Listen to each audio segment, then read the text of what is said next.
Thank you all for being here. We're now called to order. Would you please join me, please?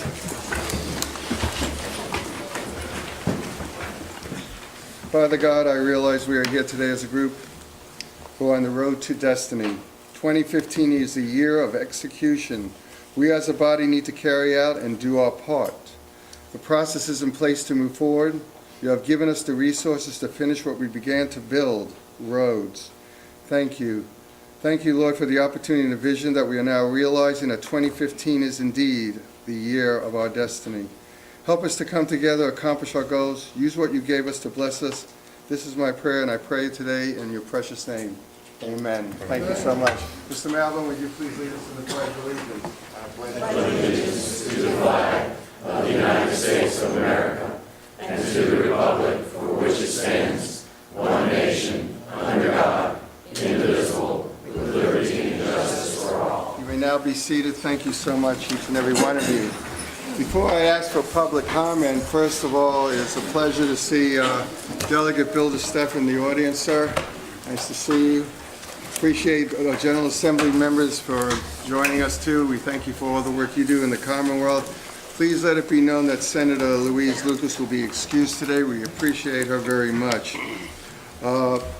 Before public comment, I just want to let those know from the board that whenever there is introduced new business, I think it would be appropriate, unless it's an emergency, to allow that particular opportunity to then be introduced and then be brought up at the next agenda. So we would all have an opportunity to listen to it, read it, and get to know it better. In fact, there will be one introduced a little bit later today, for instance, to allow, for instance, if we had a policy in place for Senator Louise Lucas that she would be able to be on the phone to participate.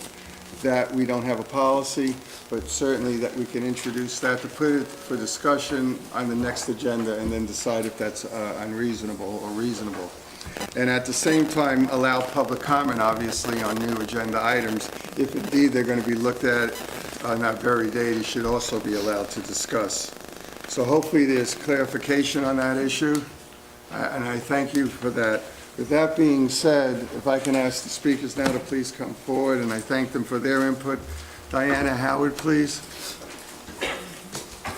Hello, how are you? Excellent, thank you. Can everybody hear me? Because I'm told that I don't carry well. No, you're very... Okay. All right, I was looking at the regular meeting agenda here, and I noticed on here you have the banking services and investments recommended for approval. There's nothing in the handout, or there was nothing online to even address that. There's not been a financial committee meeting on any banks that have submitted. We don't know what banking financial institutions are applying for it, so all I can say is we're not given any information, and we should. The other thing that is on there is the House Bill 2. So that was in there, and I was surprised going through it that it is exactly the same as the handout that we were given at the first stakeholders meeting, and there's been, what, more than 8 of them? There's not been any change in here. So the comments made during any of these stakeholders meeting has not changed any of this information in this here at all. For instance, safety factors, right? Safety factors, we have a reduction in fatalities and severe injuries. Now, a lot of the congestion is not caused by fatalities and severe injuries. There's a lot of, fender benders and stuff like that where nobody is actually hurt, but it does cause congestion, or it's caused by congestion. So that could apply to, say, bicycles. People on cyclists, because they don't have a vehicle around them to protect them in an accident, they're the ones that are going to have the severe injuries. So I'm wondering how many actual fatalities and severe injuries are actually going to get that scoring, right? Then you go on to congestion, which is what the bill is supposed to give the highest weighting to congestion, right? And you have 50% scoring for person hours delayed in a corridor, or an increase in peak period person's throughput the corridor, and it's in the actual write-ups and everything. It refers to its impact on transit service. I'm saying like, there's 6 criteria here, and besides congestion, which also includes transit service, this is, not geared too much on congestion. Accessibility factor, increase in the access to travel options in a corridor. Transit, light rail, bike paths. Reduce distance between home and work. Do you expect us to move? I've lived in Virginia Beach the whole time I've been here. I've worked in 4 different cities. Essential destinations to education, healthcare, and recreational facilities. Reduce distance between home and other destinations. Improve travel options. Connections between modes of transportation. Accommodate other modes of transportation. That's accessibility. Environmental factors. Improved air quality, reduced greenhouse gases. I suggest if you take care of congestion, that'll take care of that. Accessible within 45 minutes of disadvantaged populations.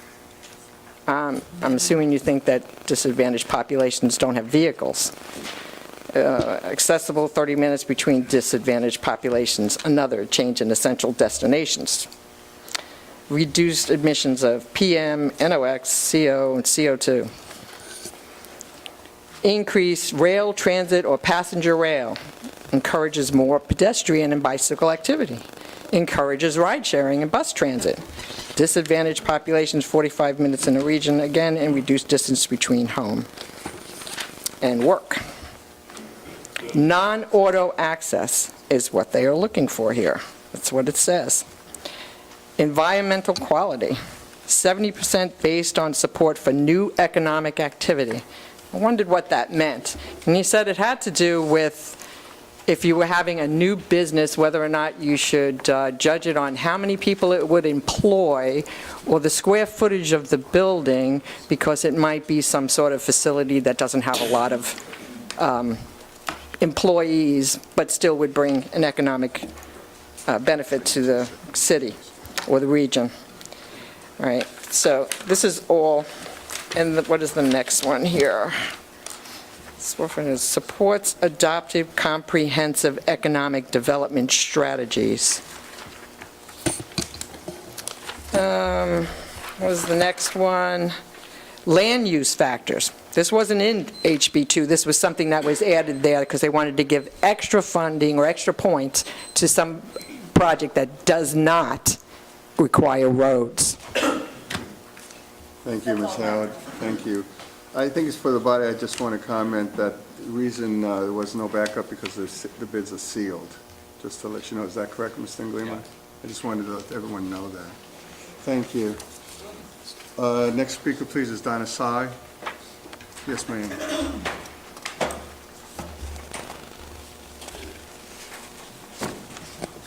Good afternoon. My name is Donna Sy, and I live in Portsmouth. At the February 19th Hrtac meeting, there was a motion to approve the Commission's interim project agreements for funding and administration with VDOT for I-64 and I-264 interchange, preliminary engineering, and right-of-way acquisition.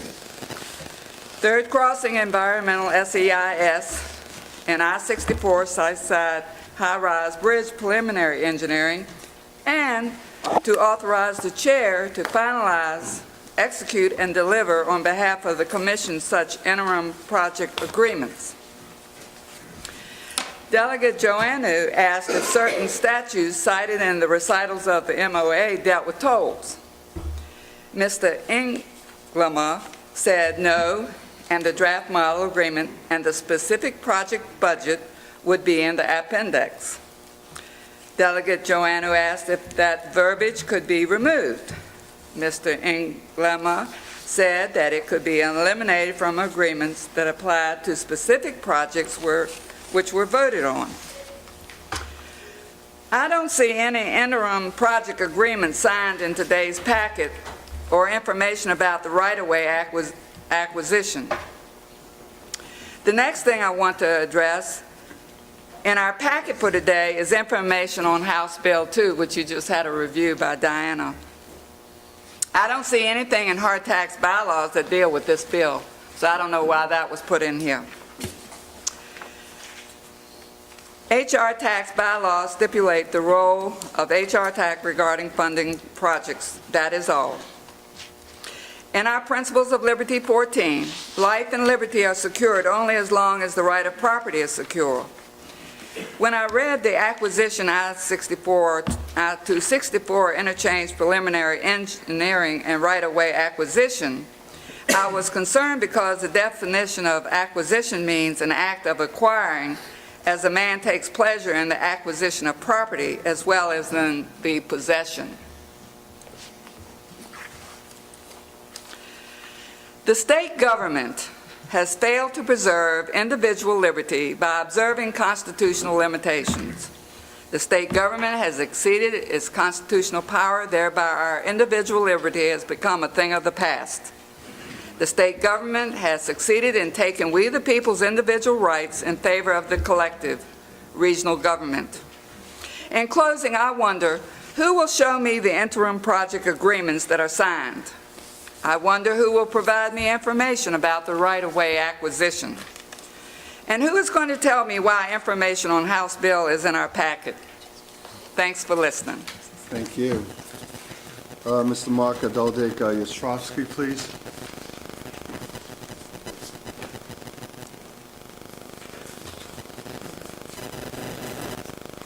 Good to see you again, sir. Thank you, sir, and nice to see you again. Thank you. Mr. Chair, honorable members of the Commission, and fellow citizens. Some of this will be repetition from the HRTPO meeting.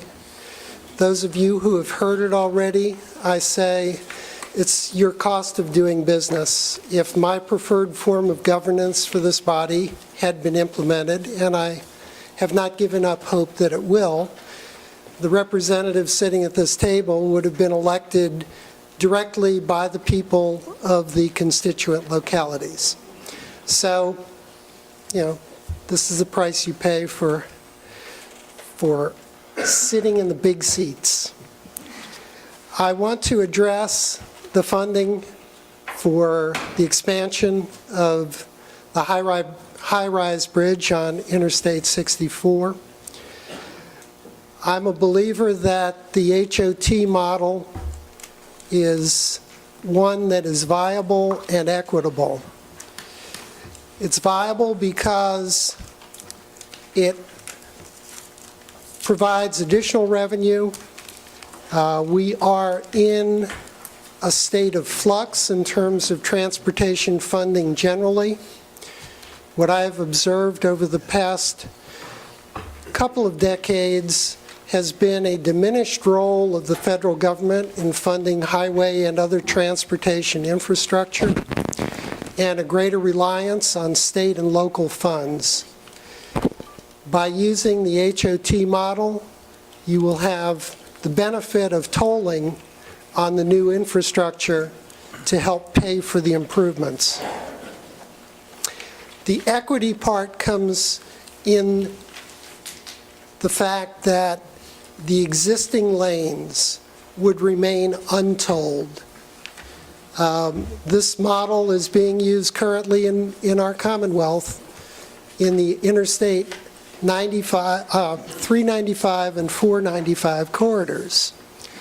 So the HOV concept is not eliminated in this. If you put 3 or more people in a vehicle, those traveling in that fashion would be exempt from tolling in the new lanes. If you're unable to combine forces with other commuters, other users of the new highway, you can buy in. So HOV as a standalone concept has not been a success. But HOV is an opportunity to avoid additional cost, could be a greater success than what we've seen before, and anybody who's willing to pay the cost of admission can use the facility. Thank you very much. No, thank you, sir. Appreciate you sharing with us. Ms. Waverly Woods, please. Thank you. Thank you for having this meeting. Thank you. I want to address a couple of items. One in particular, the SB 1459 that passed the Senate in the General Assembly, allowing for public speaking, and the Transportation Committee in the House did not reconvene to have that voted on in the House. So it is apparent that the Senate approves of the public speaking here in this meeting. And I'm wondering when this is going to be addressed in the bylaws and make it permanent so that it is not up to just the chairman's discretion, which I'm very grateful that you have that discretion and you will use that appropriately. But the next chairman cannot give us that guarantee. So those bylaw changes need to be changed, and apparently the Senate, which is very difficult for anything to get through, obviously approved for that to happen. My next question is, when will the next bylaw meeting meet? We haven't been given any information about that. The last time they met, it was a few months ago, and it was for about 20 minutes. No bylaw changes were addressed. We have given all of our bylaw change suggestions to this committee in full, and they have not been addressed at a bylaw meeting. So we need to know when the next bylaw meeting will be so that we can hear that our suggestions are being addressed. The last thing that I'd like to address is at one of the meetings that we had here a few months ago, we spoke with Kendall Miller, and we asked when she would be having a town hall on Hrtac in Virginia Beach. You've had it in a couple of different areas. We asked when it would be in Virginia Beach. Mayor Sessoms was walking by us, and we asked him when he could schedule that. She said she would coordinate with him. He said he would look into it and do it as soon as possible. It's been months now, and there has not been a town hall in the largest city that carries the heaviest weighted votes for this commission. So I am requesting that we have a town hall where the public can be addressing these issues and not have to take off from work. Those meetings are held from 4 to 6 p.m. It allows people to either leave work early or gives them an opportunity to get off of work in time to be at those public town halls. So those things have not been addressed either. Thank you. Thank you. Delegate Bilderstuff, please. Again, we thank you for your service, sir. Appreciate you. Thank you, Mr. Chairman. I'm very honored to be here today. Thank you for addressing our concerns earlier. We did have the conversation when you were up in the General Assembly building with us, and thank you for addressing it at the beginning of the meeting. On the bylaws, I've not had a chance to review the latest version of that. I will tell you that with the concerns I'm hearing, not just here today, but from our constituency base, I hope that there is a bylaw meeting coming up soon. And if you could, if you don't mind, please just include me in the courtesy copy of that list. Thank you very much. Thank you for all you're doing. And thank you for making sure we have decent roads to drive on.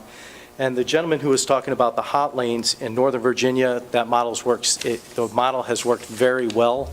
It seems to very much lessen the amount of traffic on the regular roads, and that congestion relief by paying for it seems to work quite well. I've discussed this with the Secretary of Transportation, and I know he's discussed this with a number of you in the room as well. So I hope we can proceed down the path and hopefully get a public-private partnership to do the same thing they did in Northern Virginia.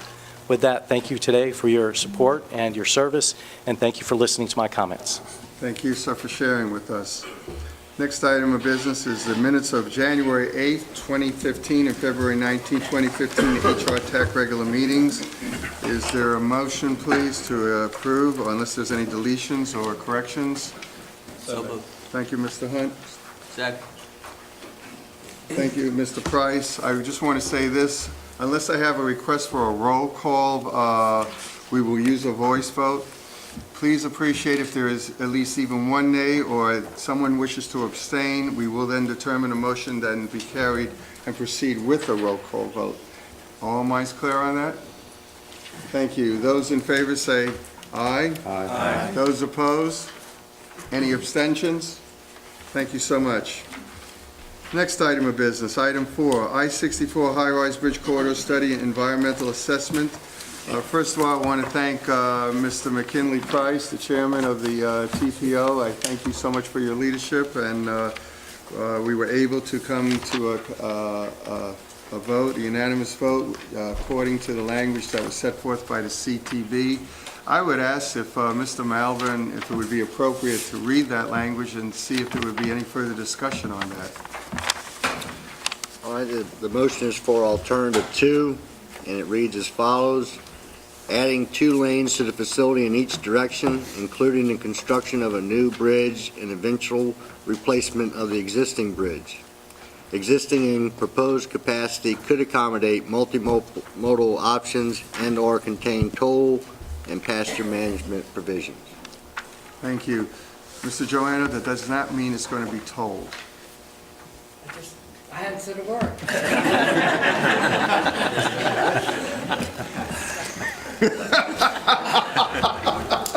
Okay.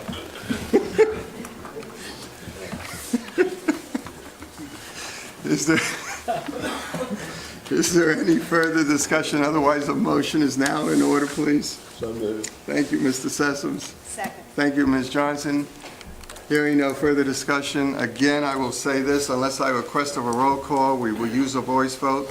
If anyone votes nay or advises me that they are going to abstain, we will determine if the motion has been carried by proceeding to a roll call vote. Those in favor say aye. Aye. Those opposed? Any abstentions? Hearing none, motion carries. Thank you so much, Mr. Sessom, Ms. Johnson. Next item of business is Hrtac Financial Services. I would ask that Mr. Tom Gleamer please bring forth to open up this discussion.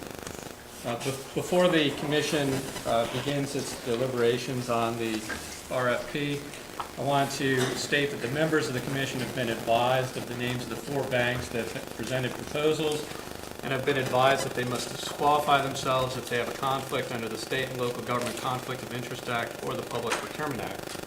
Delegate Yancey, Mayor Wright, and Mayor McKinley Price have delivered letters to the commission by which they have disclosed that they may have a disqualifying conflict and have disqualified themselves from participating in the RFP award. I'm not aware of any other members who intend to or should disqualify themselves.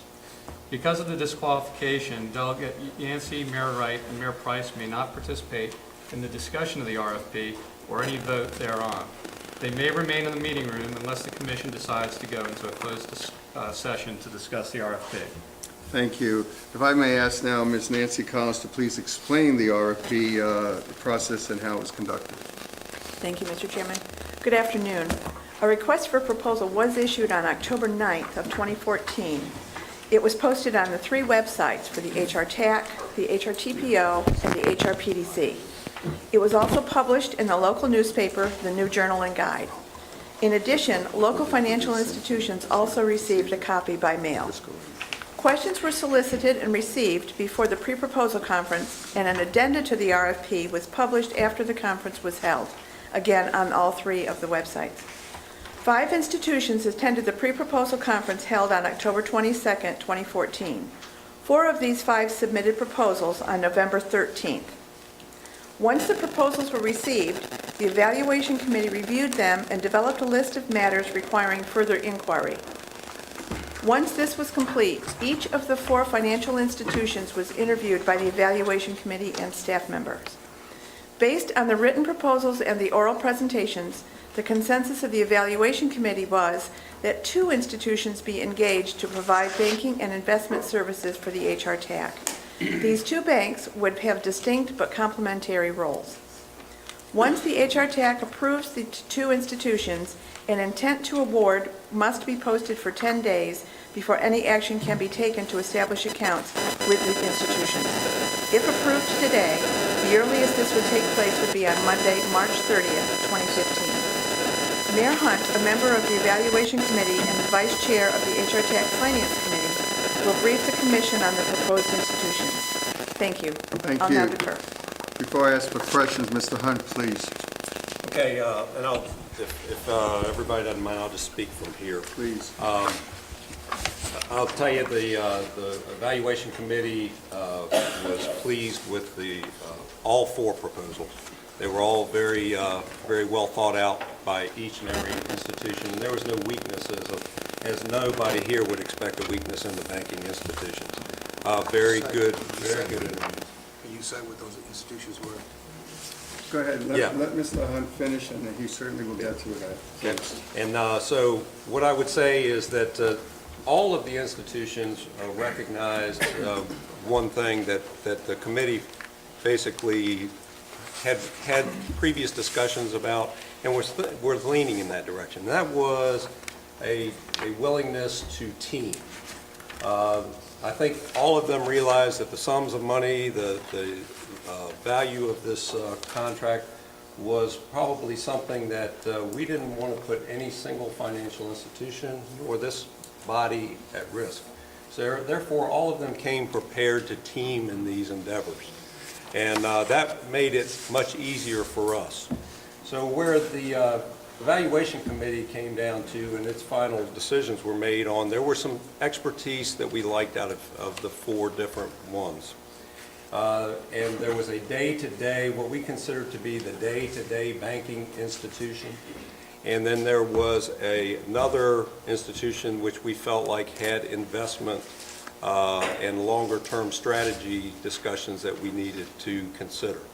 So that's where the evaluation committee went with this. And with that said, what we picked out of the four proposals was for day-to-day banking, the use of Union First, and then for the investment strategy and for our investment leadership, BB&T. Thank you. Thank you so much. Before I ask for a motion, is there any questions at this time for either Mr. Gleeman, Ms. Collins, or Mr. Hunt? Yes, sir. Please, Mr. Wallace. I had initially asked who the institutions were that were considered. Mr. Hunt, please. Okay, the four that were considered, four that proposed were Old Point National Bank, SunTrust, Union First, and BB&T. Thank you. Mr. Wallace, please. Any other questions, sir? No, sir. Thank you. Is there any further questions? Mr. Shepherd? Yes, please, the motion. Thank you. Motion is one, to approve the Commission's award of the contract under the Commission's request for proposal for Hrtac Financial Services issued October 9th, 2014, the RFP to Branch Banking and Trust Company for depository investment services, and the Commission's award of a contract under the RFP to Union First Market Bank for checking services, each award to be upon the terms and conditions of the RFP for the services awarded, including the final pricing proposal made by the applicable bank for those services. And two, to authorize the chair to finalize, execute, and deliver each award, contract, and related documentation on behalf of the Commission in accordance with the foregoing. You concur, Mr. Sessoms? Yes. Thank you. We do have a second. Is there further discussion at this time? Yes, sir. Yes, Mr. Wallace, please. Could you also, for the record, indicate who the members were that were on the selection committee? Mr. Hunt, please. The members of the selection committee were myself, Dr. Camelia Rivenbark, and for the staff was Nancy Collins. Thank you. Mr. Wallace, please. That's all for right now, sir. Thank you. Is there any further questions before I ask for a roll call on the motion that was presented by Mr. Shepherd and second by Mr. Sessoms? Mr. Chairman, Yes, please. go ahead. I would like for the, not to use the, oh, you're going to do a roll call? Yes, sir. Okay. Thank you, sir. Mr. Joanna? Just a question. It was I believe it was you, Mr. Hunt, Correct. and Miss Rivenbark. Yes. That's right there. And who else? Nancy Collins, the one who just did your presentation.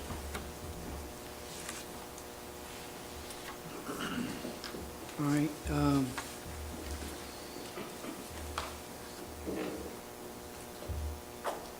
And this was this an adopted to look at all of this? Was it adopted to look at all of this by the entire board? Is this a special committee that was named, or I thought there were 4 or 5 members on each committee from, It was the Finance Committee, sir, and after all was said and done, these were the names that would be appropriate to actually discern which would be the proper process and what to do and look at. Yes, sir. Especially during the time where so many people were thinking about their potential conflicts. I had none. and so out of the board, we only had you that had no conflicts? I'm not saying that, sir. What I'm saying is at the time, you were still pending the Attorney General's thing, and so many folks had said, hey, we're concerned. That's where it came down to. Can I also say for the record that Yes, Mr. Lima. Senator Lucas also, if she were here today, she would have disqualified herself, so she was another member of the Finance Committee who felt like she could not participate in that evaluation committee decision. Well, can I ask why other members were not appointed? I felt what we had was, we had people that were well qualified, and the input I certainly respected, and I Well, thought I have no problem with the people. I'm just saying that it's my understanding is only one person is a voting member that made this decision. well, what's happening is you have a right at this very moment to decide whether you agree or disagree. So the whole board is being included. All right. Further question, Mr. Chairman. To Old Point, and I don't know the whole name of the bank, that bank and SunTrust were found not to be qualified? Not that they were not found to be qualified, they just were not picked of the 4.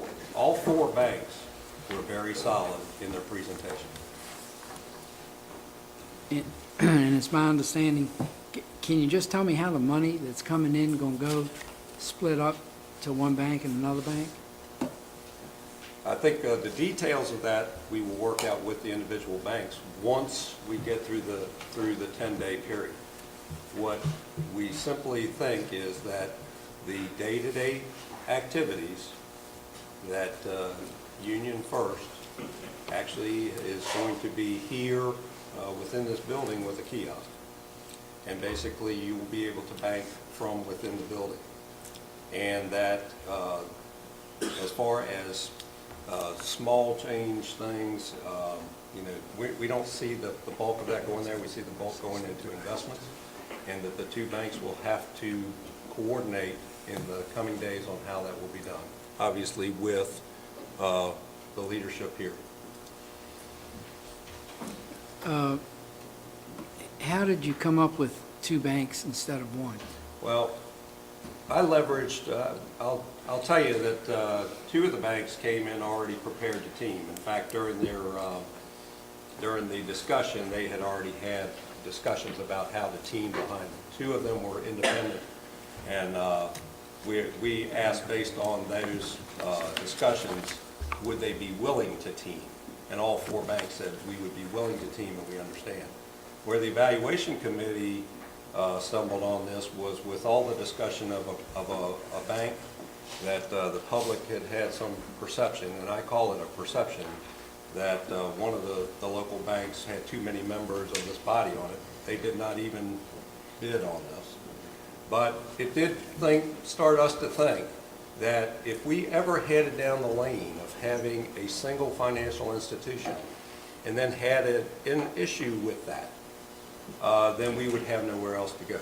So simply by having 2 banks, we are buying down one that each of them have different specialties. And Union First was obviously the specialty on the day-to-day banking. And we felt like their presentation really focused on that level of service. Where we felt like if either bank or any member of this or any perception in the public ever said, well, we don't like this bank, we have a automatic fallback, so we now have 2 ways to go at any time. Because you can't, I always say you can't put all your eggs in one basket. And that's exactly the way that we picked this. Further question, if I may, Mr. Chairman. These 2 banks, Union First and BB&T, where are they headquartered? Union First is a Virginia bank, BB&T is a North Carolina bank. And where is Union First headquartered? I believe it is in, as I recall, you're stretching my memory, these interviews were done in December. I believe it was Richmond? I believe it's Richmond. The reason I asked that question is, did y'all consider the amount of tax going back to the locality? Absolutely we did. And y'all picked Richmond rather than someplace in Hampton Roads? It actually comes down to, as you should be aware, I guess it's where the money is housed, not their home office. Okay?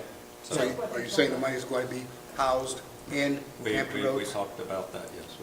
That's definitive. Yes. And do you know which locality that's going to be housed in? No, we didn't. And do we have a choice in saying where it should be housed? I don't know. On that particular question, I don't know. But what I would tell you is that that's a slippery slope to start heading down because they're not located in every one of these localities. And so that was not a part of my selection. Clearly, I wanted at least in my mind, and I'm sure that Ms. Rivenbark, that we wanted a Virginia bank. And we picked one. And clearly, we wanted a backup to that Virginia bank. The only reason I raise that question is because, as you know, the locality where that money is housed will be taxed in that locality. It's not taxed. So it's a very slippery slope to head down because I'm sure every mayor in here would say, well, I want it in my locality. Yeah, well, that's what I wanted to know. I'd like to know what locality it's going to be in. Again, I would tell you that the city of Poquoson, which I represent, there's only one of these two there, and that is not a consideration for what I do. If I may say, one of the outstanding things about the culture of Hrtac, we respect each and every one, but we're a regional body, and wherever it winds up, God bless them. But we have a choice. We have a choice, I believe, of where it's going to be located or put. And if I can Potentially. understand. But I think that's something for the finance committee to come up with a policy on. Well, why- If that's the desire, and I'm not hearing that from a broadcast, but if that's the desire of the body, then we can engage on that level of discussion. But that was not something that we considered. What did you aside- consider? What we considered was their specialties of services and their rates. And right now, we're discussing is actually the motion at this point. If we can keep it to the motion, because those questions are extremely appropriate, but as you just heard from Mr. Hunt, they might be those kind of questions directed to the Finance Committee when it comes back to us again. Mr. Chairman, the only thing I'd like to say is that we're going to pick two companies, and we don't know what regulations or what we want from those two companies, or who's going to invest what where. Is 1/3 of the money going to one bank and 2/3 going to the other bank? Is it 50-50? I mean, all that makes a difference on how you vote on this.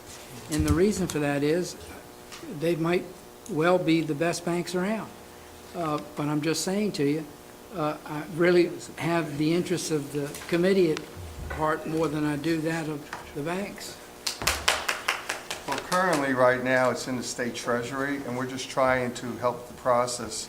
So when it's in our banks, as I may say, we then can build roads much quicker and sooner. So currently, it'll be a delayed process to get that money, and what we're trying to do is speed that up a bit. I don't have any problem. Quite a bit of money. I think you're 100% right on that. I'm just saying that if you give them the money without any regulations of what you're going to do with it, then we're going to have problems later, because they're going to dictate to us what they're going to do. Hold not- on. Mr. Janelle. Joanna. Joanna. While I appreciate where your questions and what your concerns are, the motion is that substantially within the agreements that they bid. Okay? So your questions are all within the reach of reading their bid information. Each of them was very competitive in price. Okay? There was no clear winner if you went strictly to price. I'll tell you, it really came down to service, and it came down to specialty. Mr. Hunt, I have no problem with what you're saying, but I don't have a copy of that report. I don't have a copy of what was questions that were answered. I don't know what it was, and so what you're saying to me is, just go ahead and vote, because that's what I've If I may decided. say, wait, if I may say this, and I respect both what's your discussion, but now we're getting into a discussion that potentially will have to go into closed session. That's what I've been that's what I've just been informed by the attorney, and I asked him that. So if you feel that you would like these kind of answers, we certainly can then, what would be proper court is have a roll call to see whether or not we go into closed session at this time based on what the attorney's We have discussing. to introduce a motion to go Yes. into closed session that complies with FOIA. Mr. Joanno, is that your pleasure? Mr. Chairman, I don't want to delay this any more than it should be delayed, but I just think the members of this commission ought to know, every one of us, not just one person. What are we obligated under? I have no idea, and I'm not trying to be obstinate. I'm just saying, you want me to vote on something that I don't know anything about. Why don't you go ahead then and make the motion, sir? Well, I hate to make a motion, because then everybody's going to look at me and say, what the hell? He just wants to delay everything. I don't want to delay everything. No, so I think you asked some very legitimate questions. The context of what we're deciding here is multiple millions of dollars, hundreds of millions of dollars. We're only going to get an opportunity to do it right one time.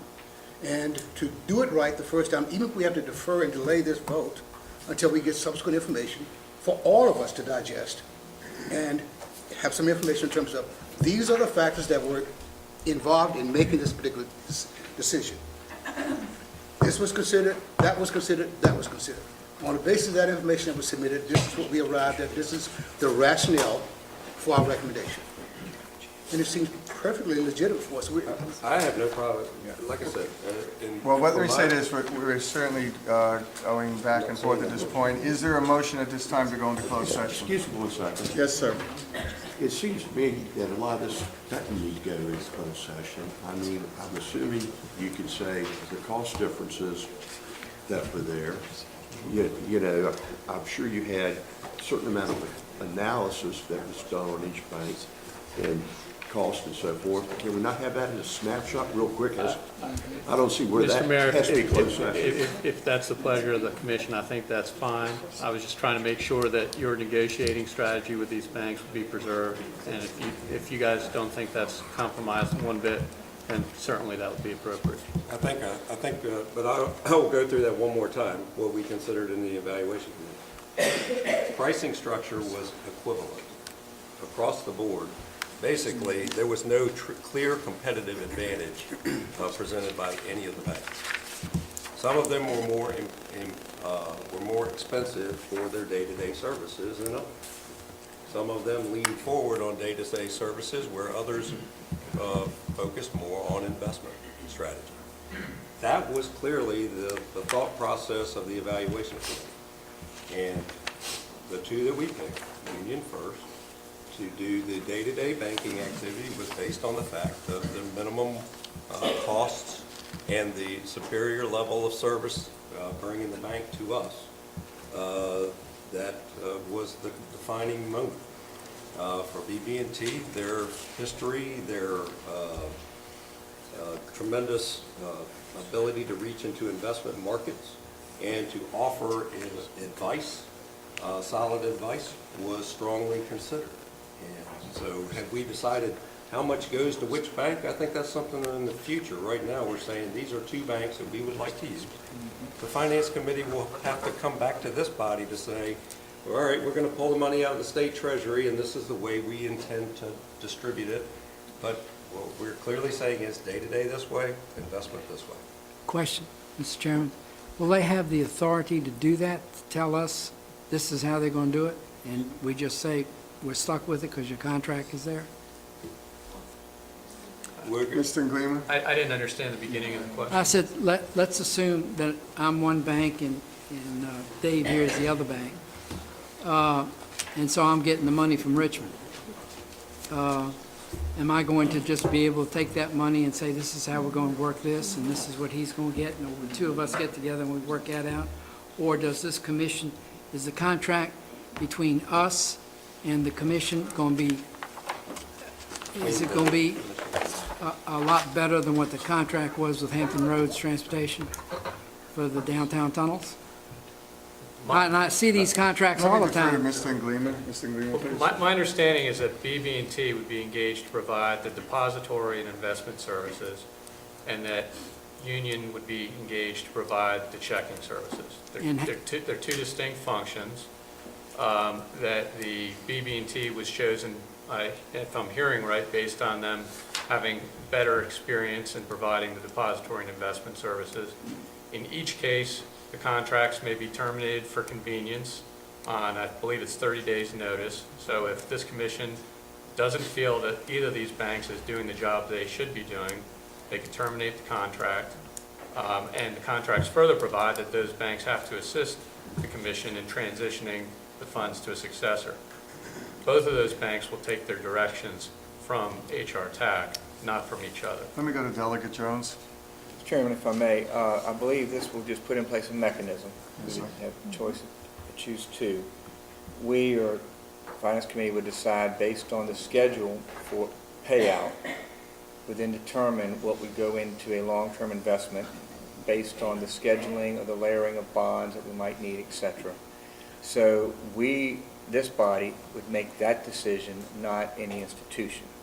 And I think Tom has indicated that we can, with 30 days' notice, get out of any arrangement if we're not satisfied. There was no price differential, competitive differential, as you have indicated a couple times. So this is just merely to put in place the mechanism for us to decide how we want to bring those funds into the banks and have the dollars here that we have direct control over vis-a-vis having it deposited with VDOT in the state. Mr. Questioner, Mr. Joanno? just the council, you go on this 30-day notice, or 60 days, or 90 days, whatever you decide, is that going to be without cause? Yes, it's for convenience. It's in the RFP. Okay, and that means that we can strike it in 90 days if, for example, the committee decides that only 25% is necessary, not 30 to one bank, or vice versa, whichever way it goes. Something can be done by the chairman and the finance committee, and then we can have a resolution saying, hey, how about doing it this way? That's how I would interpret the 30 days notice for convenience. It would give you the leverage to do that. No further questions. Mr. Chairman, I have a question. Well, first of all, I want to thank Mr. Joanno for allowing things to be actually in terms of clarity. I do appreciate you very much so. Mr. Shepherd, please. On the, in the RFP itself, and we talked about the 30 days, is there a term limit on this RFP? The contract, if I'm remembering correctly, is a 3-year contract with 2 one-year options for renewal for the commission. So when it comes back, instead of possibly having, at that time, it's going to be back out there to the market for another competition. Yes, sir. And so we would have a little more experience based on our dealings with these two banks, if they want to compete. They're not providing us adequate service, whatever, or marginal service, or some service we don't like, or we find something is better, we're able to march down that road at that time. Yes, sir. We do have a motion on the floor by Mr. Shepherd, second by Mr. Sessoms. Is there any further discussion before I ask for a roll call vote?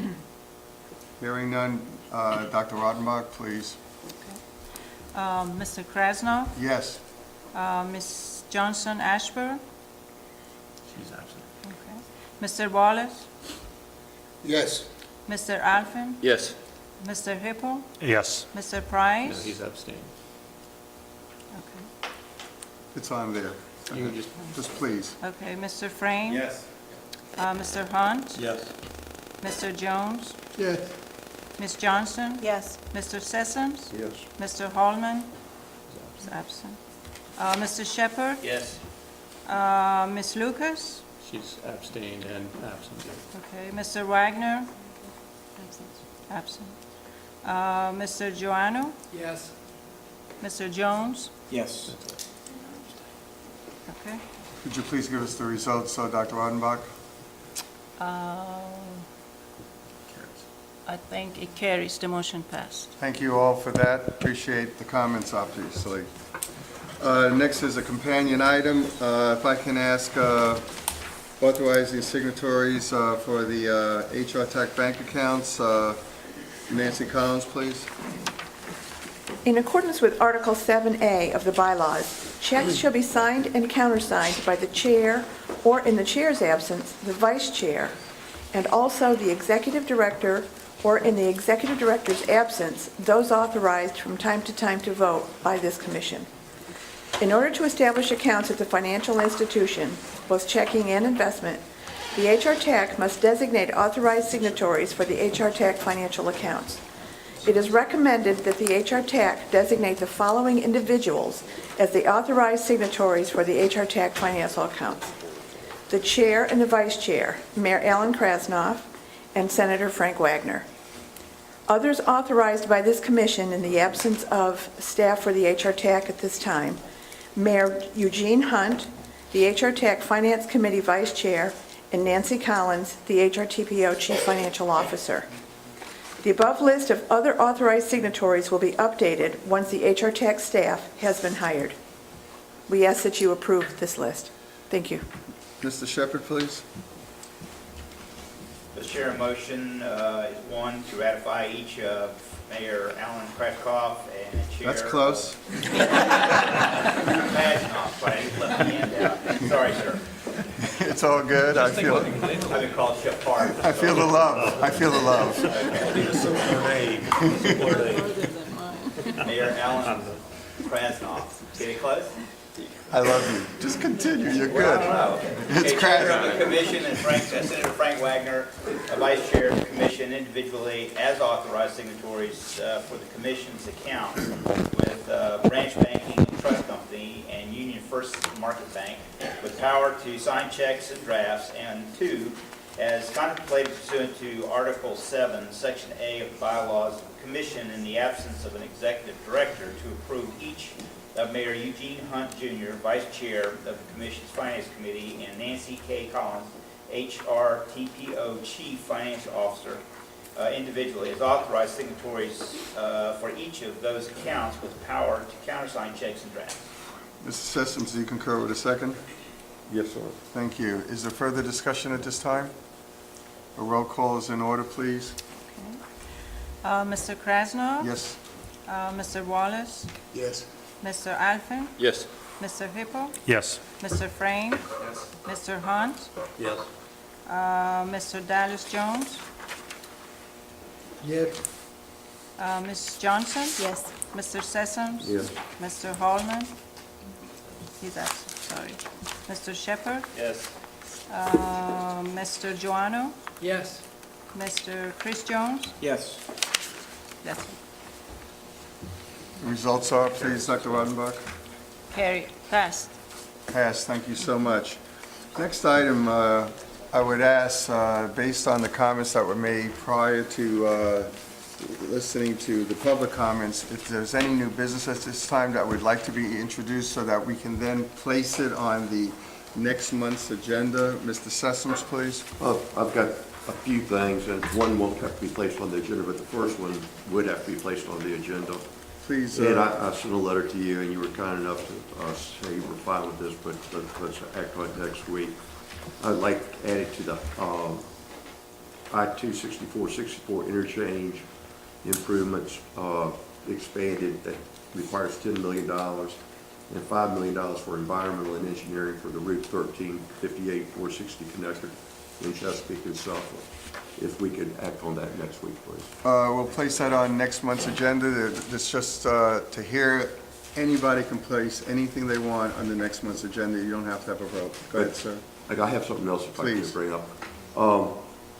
How are we with as far as applications for the CEO? I can see every meeting we need one. I think what was put on Mr. Hunt, as far as the banking thing, certainly he would have been a part of it. The CEO would have been very active in it. How many applications have we got? I know our first meeting we said go out and, we authorized a certain headhunting company, and they got the applications into us. Where are we? Where we're at is I received, just today, unfortunately, Ms. Johnson doesn't have the opportunity to, how is it, She is in transit. I'm Thank not sure you, that's she's going to make exactly it in right. time. And she was prepared to actually talk about that, and I can assure you, we are moving forward. We do now have our General Assembly members back, so I can, one, I would certainly welcome with great efficiency and speed that particular position more than you can imagine. Where are we on application? I can't answer that right now because I know they put together, in fact, let me defer to Mr. Kilpatrick. I wish I knew more about it, but again, Deputy Secretary Johnson has been doing the coordination work on that. Can you call her, we gotta get a handle on this. You know, we've been meeting how many months, and we gotta get this thing behind us. You know, can you call her and get an update? I will. Now? I will, yes. Thank you for that. I think that point is well taken. Thank you. Mr. Frame, did you want to say something? I just wanted to thank Mr. Hunt for having me come here. Yeah. For take on this, Absolutely. and I know you spent a lot of time on it. Thank you. We appreciate that. And Mr. Chairman, anytime you want to put back on the docket, the bylaws committee report, I mean, I think in light of the, maybe we should have another meeting in light of the General Assembly action or inaction and refresh ourselves. And If, without any, if people would, I know and I thank Mary Jones, she's no longer a participant, but we do have Mr. Hippo Right, from the right. same county, and if he would be so kind to accept that, to be part of the bylaws, I think we'd greatly maybe appreciate. in May. That would be fine. I leave it to your discretion. At the same time, I would ask Mr. Gleamer to introduce an item that should be placed on next month's agenda as well. At the beginning of the meeting, Mayor Krasnoff addressed the fact that under FOIA, that this commission cannot have remote participation by phone unless it first adopts a policy. The intent would be that we would adopt a policy, even under the policy, though, the circumstances in which remote participation can take place are somewhat limited. So I would encourage the commission members to read a draft policy that can be distributed, and then it can be presented for action at the next month's meeting. Thank you. Is there any further items that would like to be included in next month's agenda? An update on Ms. Johnson. She's in the parking lot.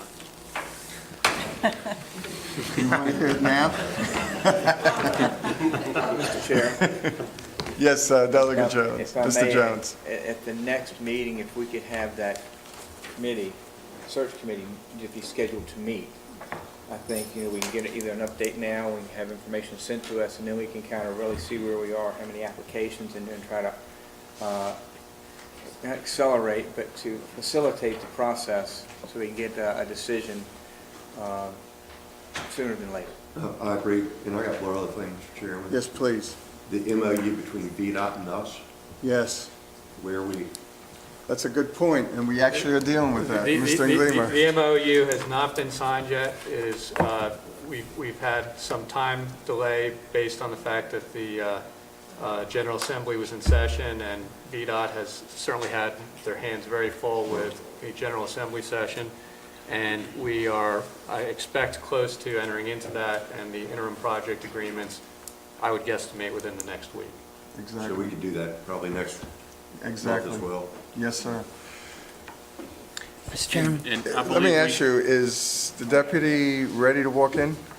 That's what, Jim went to fetch her. She just texted me, said she's in the lot. Regarding the agreements, I think that from the state, I'll be able to sign those documents. And I thought that They've already been approved by the commission, so there's no further action by the commission. okay, good enough. So they'll be, next time we meet, they will be signed. All right, as you can see, we're so excited in the next minute. We appreciate you being here. Would you please update us with the search? Good morning, good afternoon. I had jury duty today. That'd been easier than this. And the only reason I was excused is because the policeman didn't show up. It's a civil case. Okay, I emailed out the latest draft. I sent it to the chair of the committee and I sent it to the chair of Hrtac. I had them redo it and update the job description to talk more about some of the things that you asked me about, Dr. Krasnoff. And I have a timetable, that if we start today, if you give us the approval to start today, they think that we can have an executive director by July 15th. But we don't really need a motion because we've already done that by asking Springstead to be the But head Springstead hunter. is the one who gave this. That's what I'm saying. So But we you just already- need someone who will execute this. If I can just say, do I have a consensus to move forward on that? We voted on that at our first meeting. Huh? We voted I on that. thought we at our did. That's first what So I'm are you saying. allowing me to continue on? Yes, ma'am. Yes. Good. Okay? Thank you. All right. Item 6 is the Hampton Roads Transportation Fund financial report. You have also, yes, please. Mr. Shepherd, please, sir. On that report, it's been the front end, and there's still confusion about exactly what this commission is doing. And first of all, I want to thank you very much for setting up the orientation. For those of you that haven't gone through that, this was, we had 3 of the county chairs there. And the chair went through for several hours. We sat in there and went through details of how and what this board and commission is supposed to do in its relationship. And thank you very much for that. I really appreciate it. Thank you for being there. One of the things that I heard, and I've heard it before, is an understanding of what this commission is doing in terms of what we have been doing. Now, I understand that this commission's been here for about 9 months now, and we've suffered because I think part of it, and I appreciate Dr. Ravenbach's work, kind of balance her task and all the other activities, but to focus, and I agree with Mayor Sessions' requirement or a statement that we really need to get the dedicated person here to do this work. And one of the things, though, that I would like clarification on, and I look at this funding list, and it talks about the total gross revenues from January to January 31st, we're sitting at $246 million that we've gotten, okay? And it comes down here to expenditures. For 9 months, our expenditure has been $2,165,000 for 9 months. Now, I understand that this is costing us, you do the math, the longer we delay in the future, this is costing us around $700,000 a day based on just inflation alone. When I look over here in the back end on table 3 in the allocation, it shows that the Peninsula I-64 segment 1, $44 million has been put in there for 2014. Now, I remember the state came up with $100 million. I remember that Mayor Wallace, it was at the TPO, you made a recommendation that we, I think we spent $40 million. That came out of, was it 44 million? 44. Was that the total? 44, okay. That did not come out of this group, okay? So when I look at the others in 2015, the I-64, 264 interchange, third crossing, the environmental study, I-64 south side, the environmental study. These are actions that we have approved here for expenditure. Yes. So what we're going to see now that we've got a bank, okay, and somebody can do our investments, this money here is going to start moving to get these things done Yes. after 9 months. Okay, I hope we can move a little faster. But Jimmy, what is the cost of banking? Well, I don't know what I'm just sitting here, as the new guy, okay? I'm sitting here wondering why it's taking us 9 months when we're all begging for projects to get done. They got it. That's another discussion. Wait, can I say one thing, and Tom, I think what you brought up, Jim, we thought the estimate was like 144 million. Understanding there's some good news on the bids that came in under that. That's correct. How do we reapportion? Well, I think we discussed a little bit of it last month, and I don't think there was any decision to.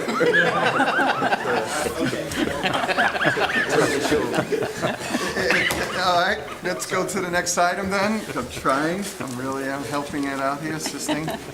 For your information, is HB2 statewide transportation prioritization process. We did have during the TPO, we thank Mr. Malvin for updating that.